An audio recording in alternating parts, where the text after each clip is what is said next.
Welcome to the Empowered Life podcast with Dustin Vaughn Warncke. Join Dustin as your guide to learning about unlocking your life's ultimate potential.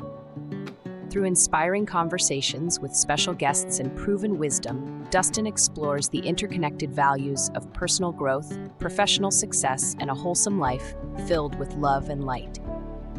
This show is based on tactical and practical concepts for life's greatest successes and achieving your goals, while also being full of inspiration to help you live your best life right now. Discover how to cultivate a mindset of empowerment, achieve success, and create a meaningful impact on the world around you, all while living with purpose, meaning, and significance. Dustin is a former associate publisher of Texas Fish and Game magazine, the author of over 10 books, owner of his own digital marketing agency, an outdoor TV show host, a video and podcast producer. And he will also become one of your best friends forever. Now, get ready to get inspired to live in gratitude. Here's your host, Dustin Vaughn Warncke.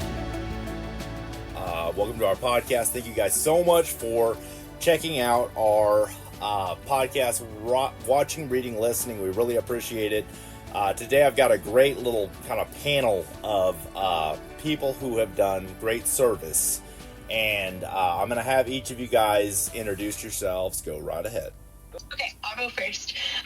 My name is Molly Williams. I'm from Las Cruces, New Mexico, and I joined Aggies Without Limits, or AWL, in 2016. And I was 20, now I'm 28. So definitely I loved it. It's all I did during my college time. I went on 4 or 5 projects, and I was president for the 2018-2019 Guatemala water project. So that's kind of my story. Great. Next. Who wants to be next? Hi everyone, my name is Diana Jaramillo. I'm from Hatch, New Mexico. I'm currently a senior at NMSU. I've been in AWL for 3 years now, going on my 4th year, and I was president for 2 of those years and moving on to be an international project manager this year. Hi everybody, I am Lynette Gutierrez. I joined AWL last fall, 2024. I'm going to start my 2nd year, and I will be an outreach coordinator. Wonderful. My name is Kenny Stevens. I'm one of the advisors of the group. I've been with the bunch since 2007. I am part-time faculty in the College of Engineering at NMSU.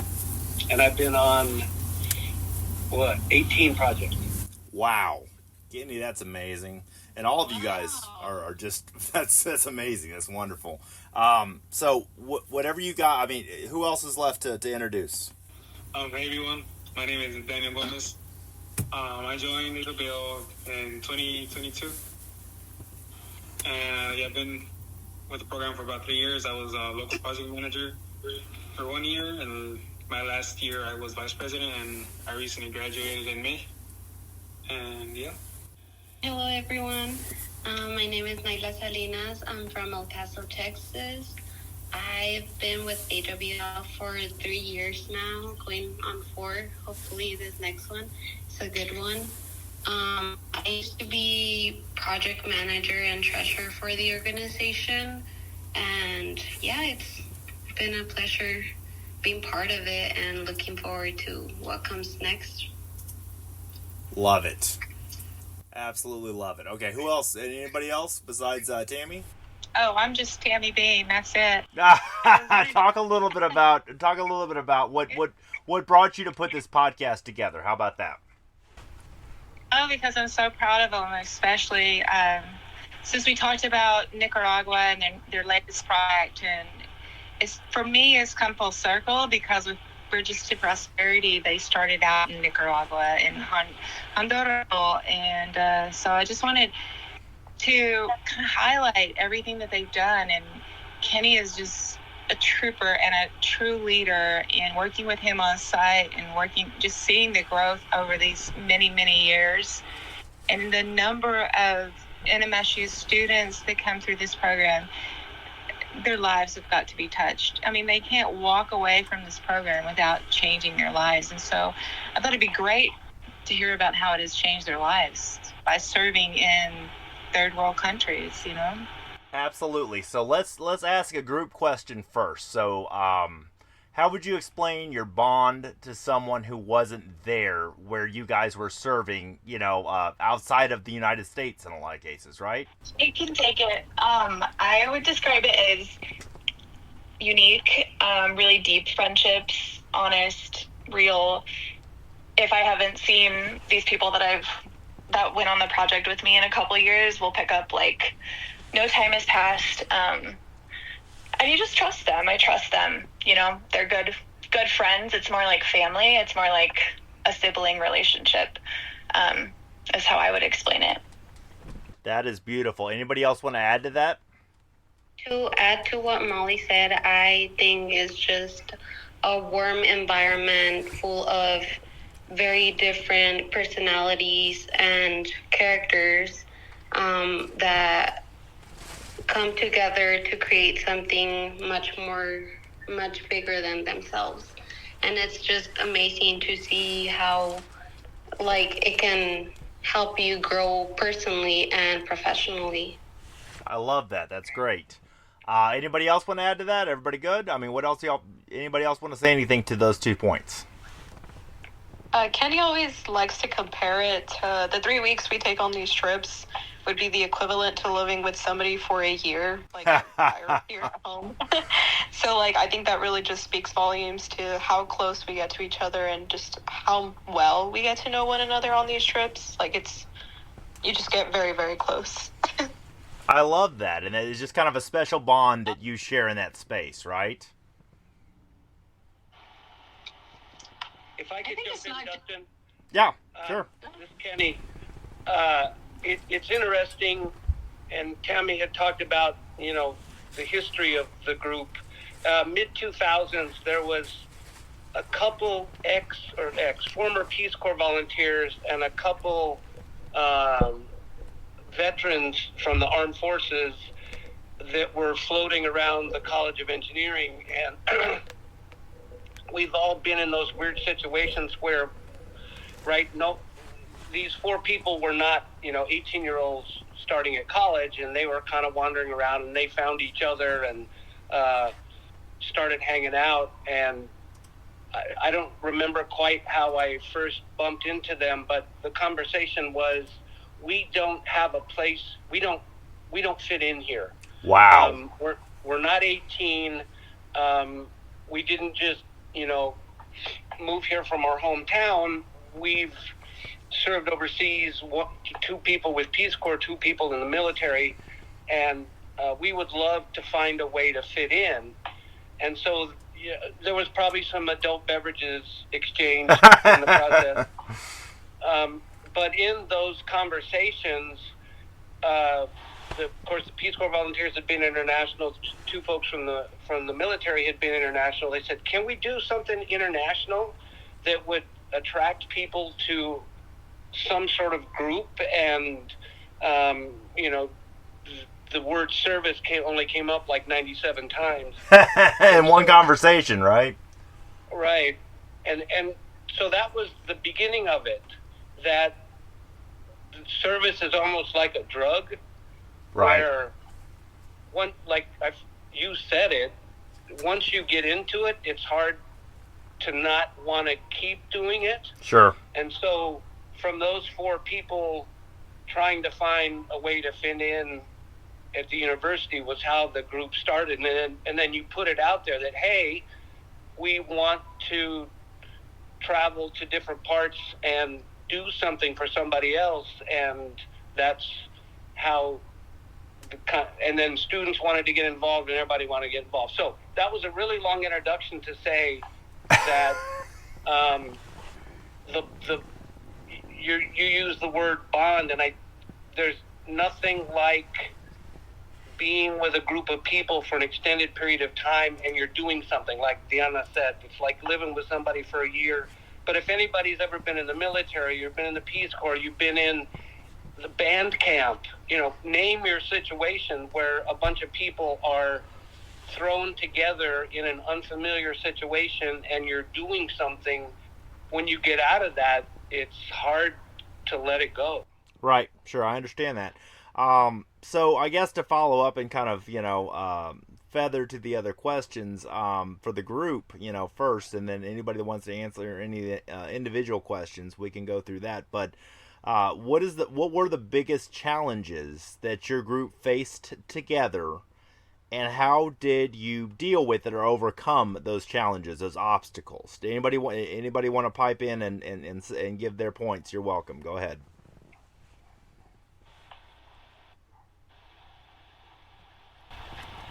I'm listening. You got it, Nyla. I would say something that could be challenging for us, especially as an organization that's growing more and more. It's finding or helping people out by being able to still feel part of the organization. So it's like as we prepare for these trips and the PMs get all their information and start planning on scheduling and all that, it's just having that communication with people that can't make it for meetings, or for some reason they just can't get too involved within the school year. Right. Having that open communication with them on what's going on, what's happening, what to keep in mind, what's the next step. Yeah, kind of the communication. Yeah, I get that. Yeah. So definitely that's something I think we do great, by having just adding everyone to the group chat who wants to be involved and sending out constant reminders of like, hey, this is coming up, this is what what has been happening, and things like that. Anybody else want to add to that? Tell them about the ferro cement tank, Diana. I think one of the biggest challenges we faced on trips, not just the ferro cement little house, but it's the fact that there's so many of us who are new. We're not all engineers. There's a lot of different majors. There's a lot of us who don't have any real world experience, but we are having to come up with solutions as we go because we can only plan so much ahead of time. And we're always running into like obstacles that we didn't plan for. So we kind of have to brainstorm with what we have there, the resources, like the people we have, the tools we have, and just kind of make it work and be resourceful, kind of, right? Is that what you're saying? Like, kind of be resourceful? Yeah. That's what a lot of us have to do that volunteer so much, is like, okay, we're going to make this work. God's going to show up, whatever the case may be. And it always works out, that's the beauty of it. A lot of people are afraid to volunteer because they think that they'll mess up or won't be good enough or whatever, and just showing up and telling the truth and doing the work and communicating well is really the first step, in my opinion. I don't know if any of you guys agree or disagree with that.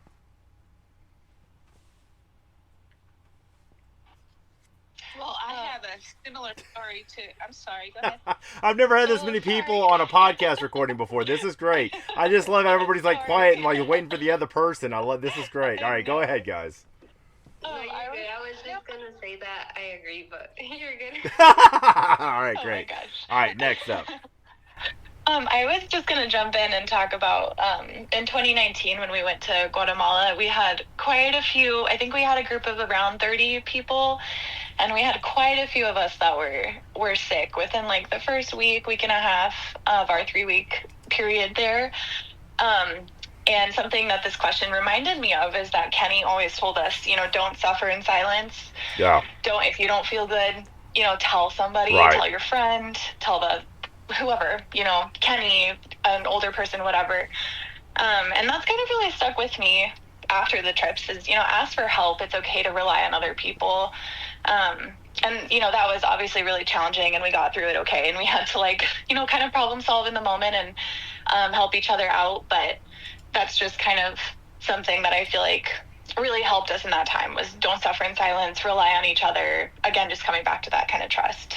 That's great. And I'm looking at this document that Tammy sent me about, the kind of the bios on everybody, Kenny, and this is all going to go in the show notes of the podcast. But I got to say, guys, having this younger energy on the show, I always go from wisdom and experience and everything like that. And that's usually people that have gray hair or no hair, you know what I'm saying?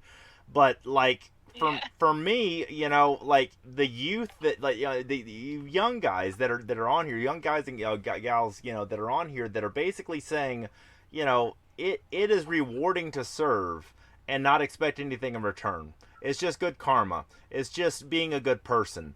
And, you know, and I don't know if you guys feel like this, but I just want to throw this in here. You know, when I served the soldiers of, I guess now it's Fort Hood again. It was Fort Cavazos and then Fort Hood before that. But, like, we have a fishing ministry, and that's one of the things I've been heavily involved in over the last 12 years or so when I started serving there. And I do different tasks and everything, but I almost get more of it out of it than, like, the people that are, that served our military, you know, that are exiting the military in the Soldiers Recovery Unit or the Soldiers Transition Unit. And it's just like so cool with a governmental agency working with an NGO like Crosswater Outfitters, you know, is as a fishing ministry. You know, everybody says fishing ministry. Oh my gosh, I almost feel like I get more out of serving than they do as recipients of the service. I don't know if any of you guys feel that way too, but it is so rewarding intrinsically, right, on the inside when we serve like this, and like we come together, we bond, we have like a band of brothers, band of sisters. You know what I'm saying? Did anybody resonate with that? Don't all answer at once. Just kidding. Well, I did. This is Tammy, you know, and I really feel like, you know, with bonding with Kenny over this from the very first time, I feel like he'll answer the phone when I call, you know, and it's just a great friendship and the stories. And what really, it's hard work. What really touches my heart is that Kenny will ask me to go, and I'll do my best to go on these trips, knowing how hard of work it is, but also that the service is there, and knowing that it will change my life if I go. And these projects has changed my life in so many different ways. So that's my 2 cents. That is touching. I mean, that's where I was trying to kind of go with, like, eliciting a response from such a question, because for me, it's not so much. I mean, a lot of people say, "Oh, he's a smart guy, he's an intellectual guy." I'm like, no, my heart is on service. You know, the old saying we have in sales is, you know, in the marketing world, is it's hard to be nervous when your heart is on service. You know, which I told you guys before the call began, and this is a unique experience to bring so many people that have a heart of service together on one recording. You know, to see how it changed their lives, you know, how it impacted them, and how to invite other people, which is kind of my Trojan horse of the podcast, is, you know, to empower other people to go find something important to them to serve. You guys, I mean, you guys on this show, you know, are basically leaving the country to go serve somebody, you know, in an area of need. And to do that when you're young, and to develop that compassion and that empathy of understanding how the rest of the world lives, and people that you just couldn't believe it. Like, you come back with a different perspective, don't you guys? Right? Well, let's ask them some individual questions. Okay, that's fine. That's what I'm. So I'll go with this one then. This is one of the ones Tammy wrote. So tell me about who you were before the experience and who you are now. Anybody can answer this. Just chime on in. How about Daniel? All right, one after the other. Shoot. There you go. Before this experience, I was really involved in community service, whether it was, my mom's an elementary school teacher, so I've been helping her in summer school or like anything that she needs since I was in elementary. Wow. So for me, community service has always been a part of my life.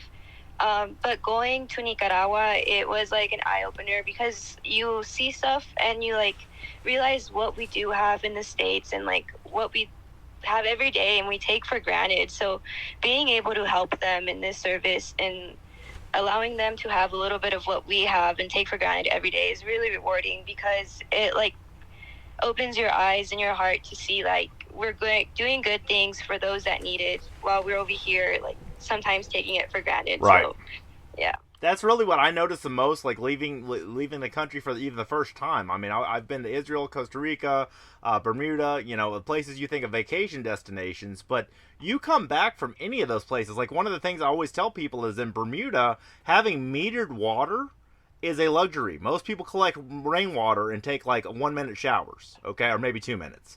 But like I said, they get in, get out because water is a commodity, even though you're surrounded by water. Desalinization plants and that kind of stuff aren't that big in that little island. And a lot of people go, oh, really? The hotels have plenty of metered water. Right, those are hotels. The people that actually live there. You come back and you don't realize how much you take for granted in America, I was going to pick on Daniel just because he was project manager for one of the local projects where they rehabilitated a baseball field in this little bitty town in southern New Mexico. Daniel, how'd you get 50 people to show up on a weekend to fix a baseball field? I don't know how to answer that question. I love those answers. Because I feel like, I guess going back a little bit to the question, before joining NWL, I think I consider myself, I always had a heart of service, but starting college and just trying to figure out what I want to do, like what club to join. After joining NWL, I realized that there was a world that I never knew existed, where I found myself surrounded by confident and service-driven people who took giving back to the community to a whole other level. Sure. I think the passion and the initiative inspired me, and I guess I grew into someone who not only wanted to give, but knew how to take action and lead with purpose. And I think getting those 50 people out there, I think it just took the idea of like, hey, we're doing this for the community, and just people that had those same qualities, I guess, to take action and lead, wanted to be there, and that's what brought them there. Just the fact that they wanted to be there and that there was a group taking action and actually making a difference. I think that's what actually got people there. Wow. Awesome. Proud of you. That's wonderful. Can I just also say that I think that service when you're young, like some of you on this show are, and some of you that listen to this show are, you're getting out of college, you're in college still, you're trying to figure out everything like that. I can tell you that even with a fraternity, I was with Kappa Kappa Psi, which was my music fraternity. We would go do service projects like Habitat for Humanity and just things local in the area. And it felt good to give back, but it was part of that brand in that fraternity. And I was looking for ways and almost praying for ways, like, God, show me, like where I can serve. And all of a sudden, things started just happening. Like, things that you couldn't do yourself. You know what I'm saying? And when you put it all in God's hands, God's responsible for the outcome. And to see you guys this early in life, it's so inspiring, as I said earlier, as you guys are going through and coming out of college and everything, because it's going to make you, it's going to build the character and integrity, if it hasn't already, to be able to go do well by doing good. That's a whole, concept I always believe in. If you have the means to do so, the travel, whatever, the money, whatever, God's going to provide the way for you to be effective with what he's given you and help and feed the sheep, And, the thing is, you also become a heart of a teacher, not the heart of a salesman. You're not trying to screw people, You're trying to give of empathy and compassion because you've shown empathy and compassion to the least of these, if you will. Does that make sense, guys? Well, it does. I was going to say this earlier, is that my passion and my desire to do the fundraising for the projects with Bridges to Prosperity and New Mexico State University, Aggies Without Limits, was boredom. Like Kenny was talking about, he was like, we were looking for something to do. Right. And I was down in New Mexico working in economic development for 2 rural cooperatives and utility cooperatives, and part of my job was to be a Rotarian. Right. And I did not know what that meant, but I went every Wednesday and had a burger and fries and listened to what it was. It's my first time to this type of service organization. And they sent out a little list. It said, sign up here. And if you want to do any of this, service for the Rotarian Club. And the only one I had not done in nonprofit world is international. So I signed my name to it, and then 3 months go by, no one has talked to me about it. I stumbled upon Virtual Prosperity, and it just so happens that the the founder, Ken France of Bridges Prosperity, was a Rotarian. So I just learned how to fund these projects by using the Rotary funds and how they can match them at every level in the organization. And that's how that happened with Nicaragua and El Salvador and Central America. But, you know, I was looking for something to do if I was going to be a part of that organization. Quite frankly, I was out of boredom, you know. But, yeah. But to say that it was going to change my life at that time, I did not know. You had no idea, but it was about taking the first step, right, Tammy? Yes, and it's because of the students, you know, it's because of Kenny, it's because of the people in the field. And one of the things that Bridges to Prosperity does is they bring in these corporations that'll send people from all over the U.S. to come do a team building when they build bridges in real life. And to see those people have such an emotional experience by bonding with the communities, and like these students have done with the people that they serve, they'll be forever in their minds and hearts. And that's really cool. It's just... That is amazing, yeah. Cool. I'm going to ask you guys a group question. It's supposed to be an individual question, but anybody can answer this, because this dovetails right off of what Tammy was saying. Was there a time when you realized this is why I came here? And Kenny, you can call somebody out if you want to, like you did before, if you'd like for somebody specific to answer. Of course, you have that agency here. Yeah, can I go ahead and look on? Go ahead. Whoever. Yeah, that's fine. You're good. Go, Nyla. You or Diana, because you've seen you guys in action both in Unia Pacala and Nueva Esperanza, trying to fix, because to dovetail off what you said, Dustin, the whole thing of not being a salesman but being a teacher. Right. One of the things I think in local or international service projects, sometimes we think we know what's best for somebody else. And a lot of times, a lot of organizations think they know what's best without communicating with the folks that they're supposedly helping. Right. And anyway, go ahead. Yeah, I understand. I've experienced that, Kenny. I know what you're saying. I get it. So yeah, Nyla or Diana, about working in the community and when you realized, yeah, this is it. So when I was project manager,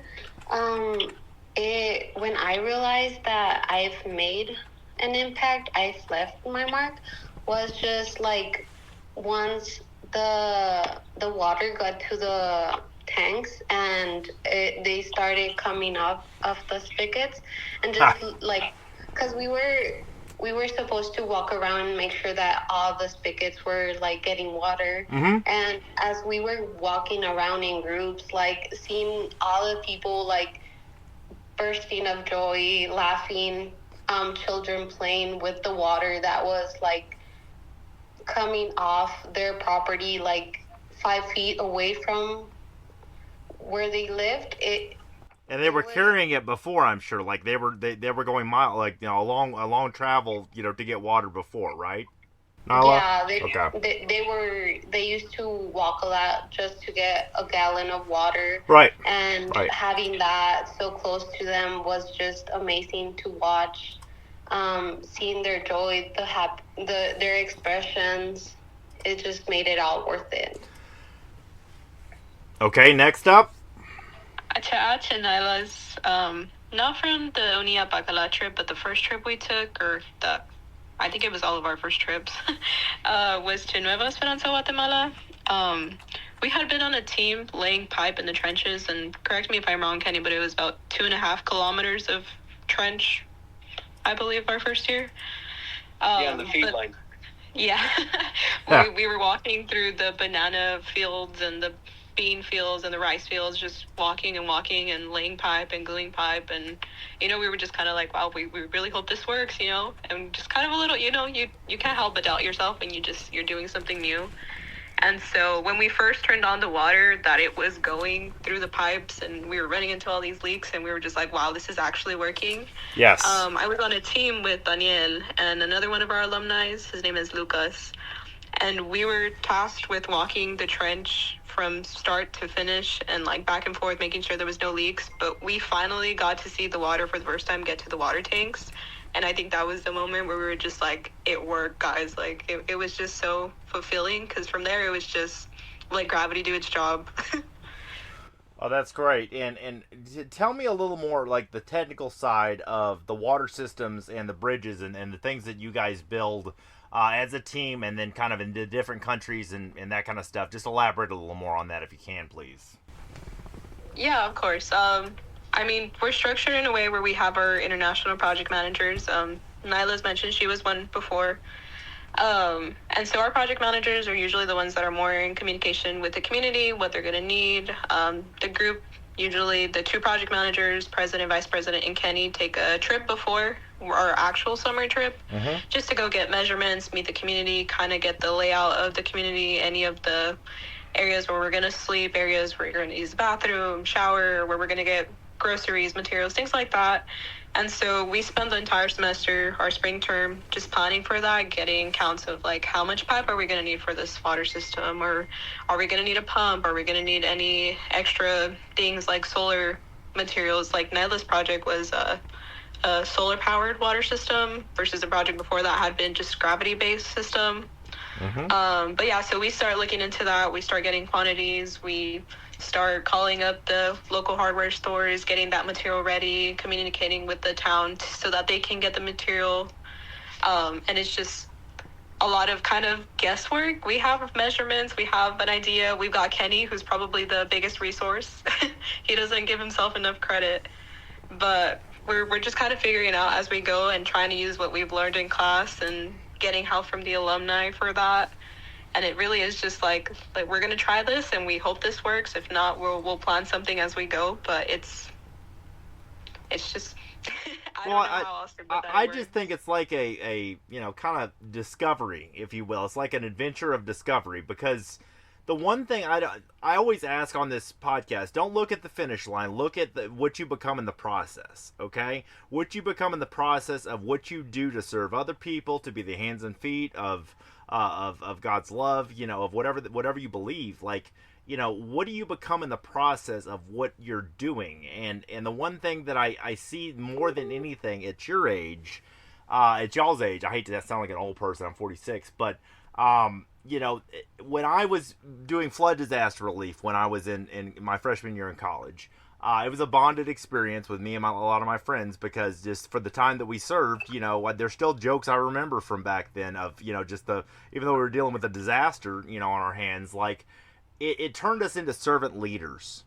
And as bad as some things happen, like the natural disaster I live half a mile away from right here in Sandy Creek Ranches and Leander, you see people pulling together and volunteering and doing things in natural disasters, and I'm just sitting there going, why just natural disasters? Like, we should be celebrating Thanksgiving every day and a service day every day, in some way, or every weekend or whatever, just to remind ourselves to be grateful and then also to be servant leaders in the community. Yeah, that's great.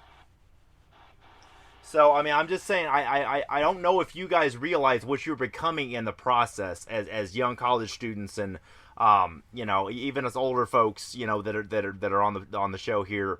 Like, what you are becoming in the process is the point of the process, of what you learned, what you became, like how you grew, and that's so much important. It just goes so much with volunteering, because it's selfless instead of selfish. I said at the end of one of my books, I wrote, about, we binge watch Netflix, but we can't find the time to go to the food bank and volunteer, and processing, donations. We go impulse on Amazon, but we don't take the time to send some money to, to our favorite charity. And like what you guys are showing me is that selfless, like a lot of people think, younger guy, coming out of college, younger guys and gals, they don't care, they're too addicted to their phones, and you guys like go without phones. You know what I'm saying? So I appreciate you showing like the inner workings of the technical things that you guys, have improved for these folks with bridges and plumbing and everything like that. to make their lives better, because you're leaving a mark and a legacy to the next generation. I'm going to pick on Lynette. You were talking about leaders, Dustin. So Lynette, it was her first year this past time in Nicaragua, and she mainly got assigned to repairing a bridge.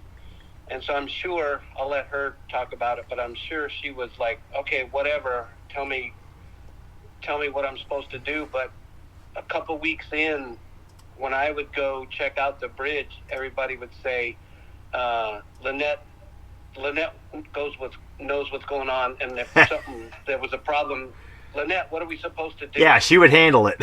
Yeah, I love this. This is great. Keep going. Yeah. Go, Lynette. We're ready for you, Lynette. Go ahead.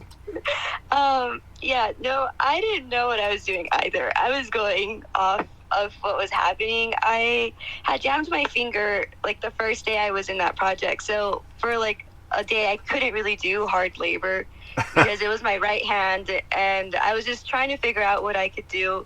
And I just fit myself. We were replacing some of the planks that go across the bridge, and I asked our leader of the bridge and what we were supposed to do, and he was busy. We had other issues with the vertical outriggers, with the outriggers and the vertical components. And so to keep stuff going along, I guess I just told people, like, let's fix the boards. We already had them. Try to figure out which ones were the most damaged that we could replace. And so that's kind of where it went off of. I didn't know what I was doing either. We were all just, I was just figuring it out as I went too. That's great. Anybody else have any other thoughts on that? That's impressive. That's very impressive. That is. I mean, I wanted to reply to that and to ask for anybody to dovetail off of that if you wanted to, but that is really cool. And that kind of feathers into a question I had for you guys too. How, like, for you younger folks that are, you know, in like, how, well, even for all of us here, how has the experiences that you've had in other countries, of the volunteer and the service work and the engineering and everything that goes into what you guys have respectively done, how has that shifted your vision for the future, whether it's like personal, professional, school, work, or just life in general? Does anybody want to answer that? Go, Molly. Like how has it shaped you? Yeah, there you go. Go ahead. Yeah, I can speak to that. So I was in AWL for 3 years or 4 years, and then I moved to Colorado, so I moved away and I couldn't be as involved as an alumni. And I started working. I was a speech therapist for about 4 years after that. And I chose to be a speech therapist like earlier, like in high school. But I can say that as, you know, I went through these projects with AWL, they did really form like a love of, and just like kind of like a need to be in that like supporting, helping, service kind of role. Because it fills your cup. It fills my cup. And that's kind of what I realized. And that was kind of a common thread throughout, you know, my time as a speech therapist, and now I'm trying to transition to something else. But I think it's still the baseline that I know about myself that I think does come from AWL in large part is I want to have that service in some capacity, to help other people in my career. You know, so I think it just really laid a foundation for me, and just helped me learn about myself. You know, what are my values? What do I want to do as a professional? Like, is it about money? No. Is it about, you know, trying to help people along the way? Like, that really resonated with me. So. Oh, that's great. That's really good. Okay, good. So you guys have all answered very well, by the way. I mean, this has been a very fun podcast here. And I know you guys all have stuff to do, so I'll kind of wrap things up here. But anybody can answer this one. Really, I know I kind of touched on this already. What surprised you most about living and working in a completely different culture, country, lifestyle? You know what I'm saying? Like, what surprised you the most about that? Anybody? Kenny, you can lead this one.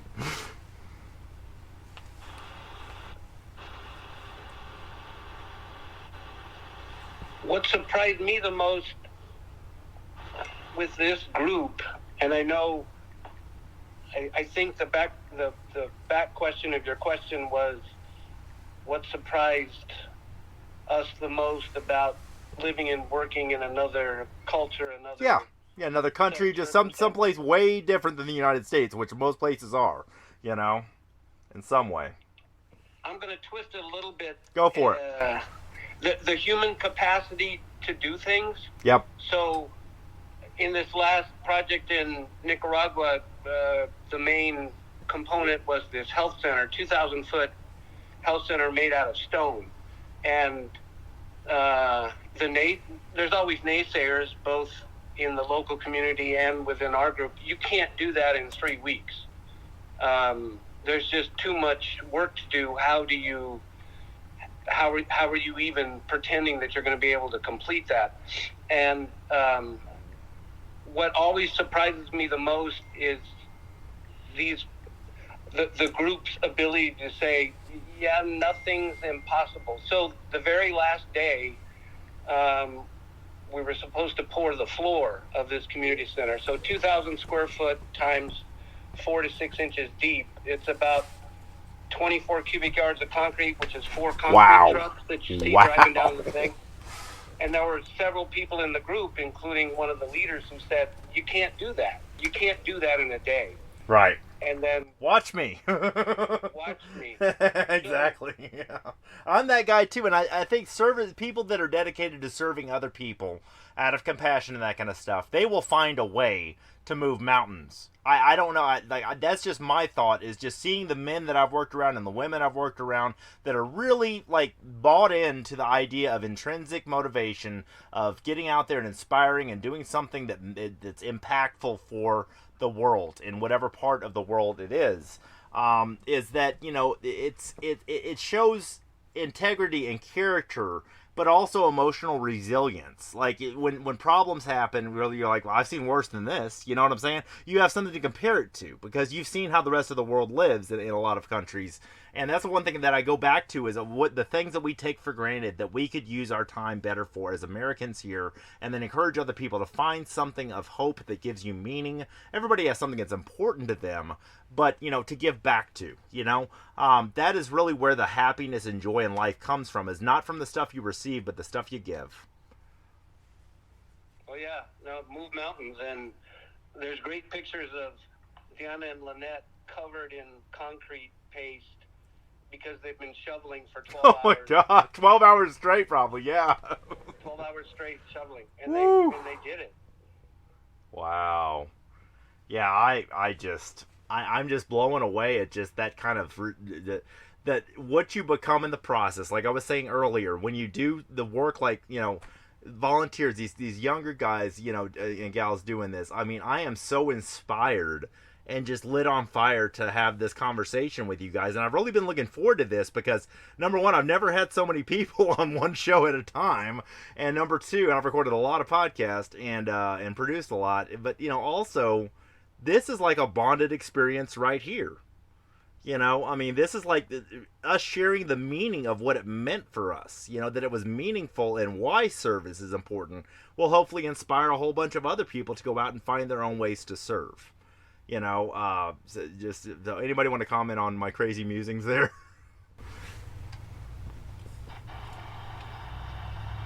Yeah, I think I'll add to that. I think how you were saying earlier about who you become in the process, and not just looking at the finish line, but I think being part of this group and just the various projects I've been on, just looking around and seeing how everybody with me is here to make a difference. And I guess that's what I want to make a point out of the AWO.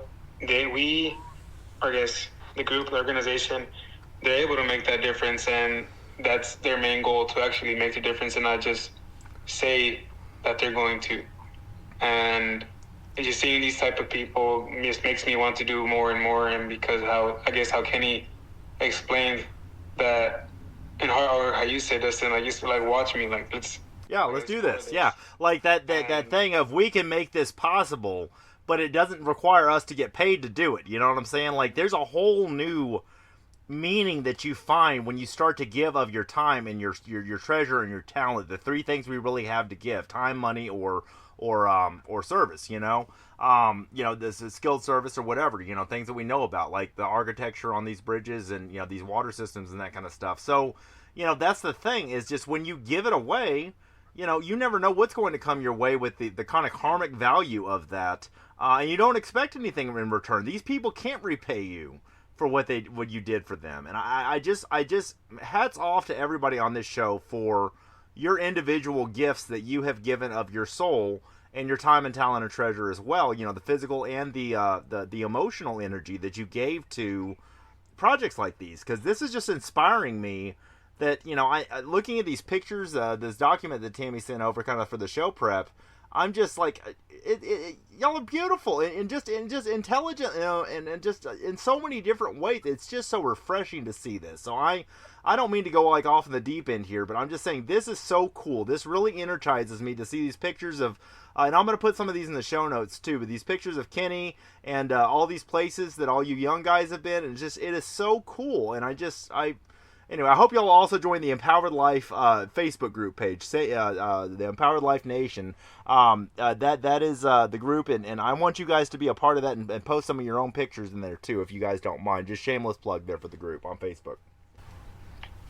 Awesome, and that's exactly the response I'm hoping that you would have, Dustin, and also the viewers, listeners of this podcast, is just to be inspired and passionate and. Yeah, go do likewise, kind of like, go do likewise. And the heart of service, Jesus once said, your treasure is where your heart is also, or depending on the, and I talk about that a lot on the show and other shows, is that, I can look at your bank account and see like what you've spent for expenses and what you've had for income and what you've donated.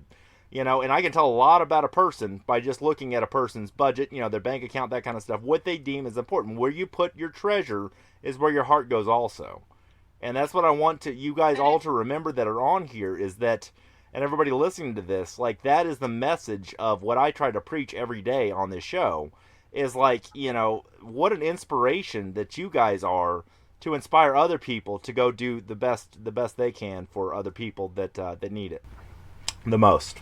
Yeah, and with Kenny, I think, and Kenny, you can correct me if I'm wrong, but it's a lifelong journey. It's not just one trip.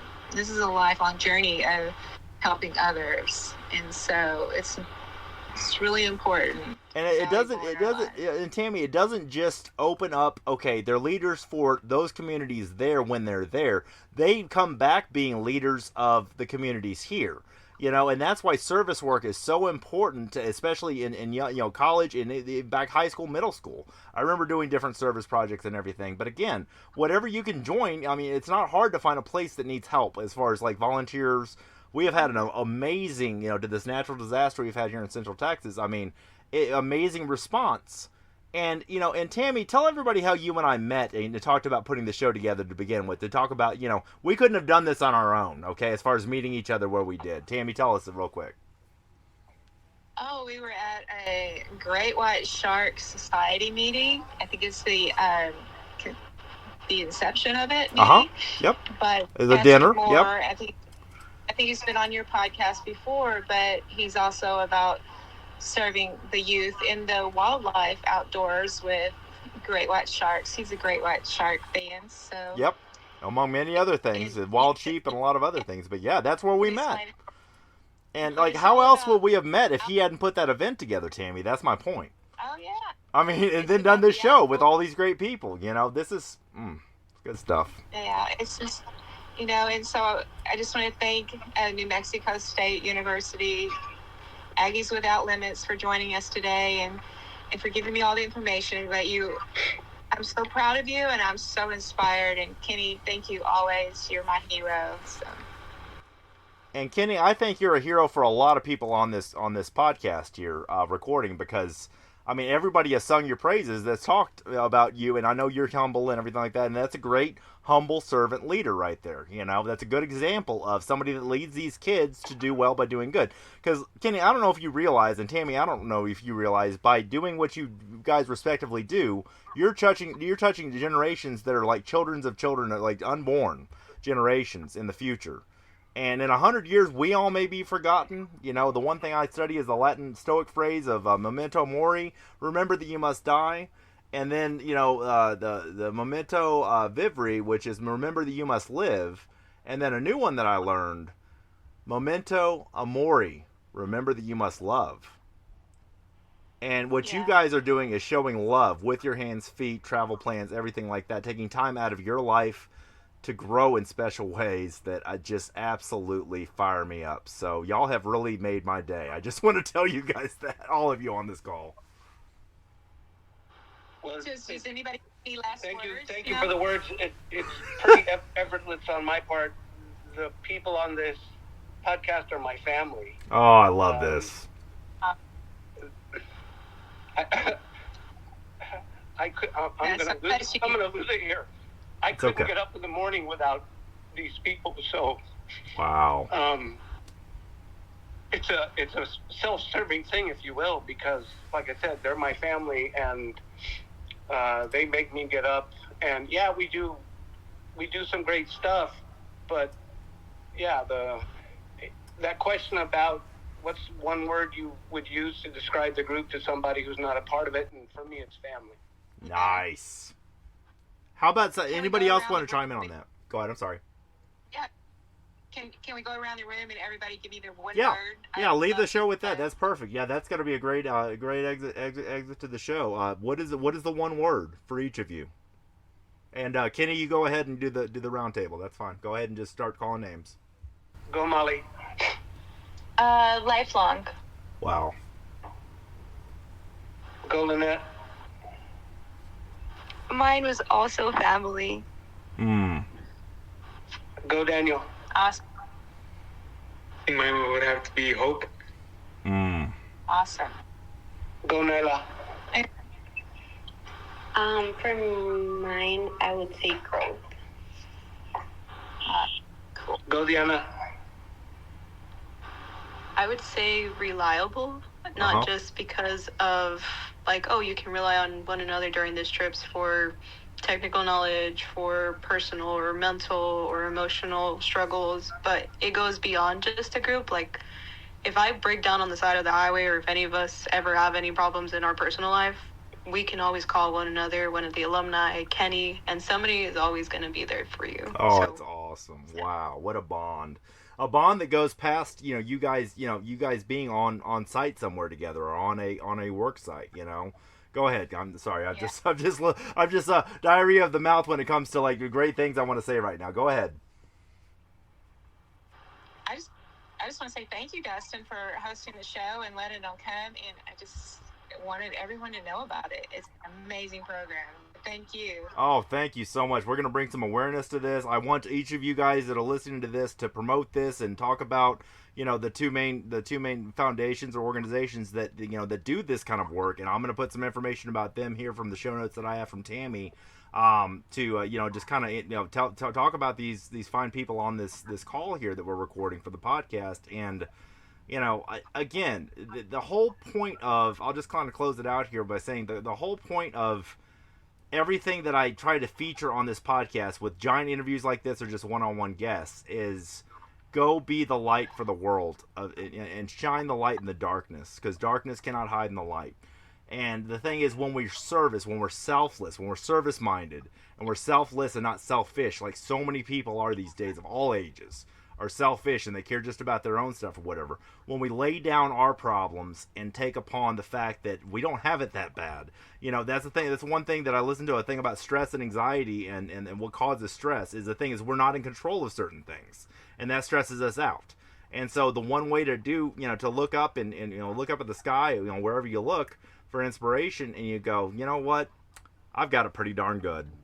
And I bet I can almost, summarize the fact of all the talk here about, the different things and how this has changed you and how this has formed you. I mean, imagine the impact you young college folks and post-college graduates are going to make in the world with the legacies you left in those countries, and then in your own lives, the people you're going to touch.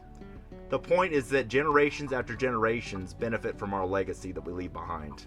Because at some point, we're all going to have to push our chips in the middle of the table, and we lose everything when we die. but the death is just an illusion, because the thing is that the treasures we store in heaven, or wherever you store treasures, that are spiritual gifts like that, you guys are being light to the world.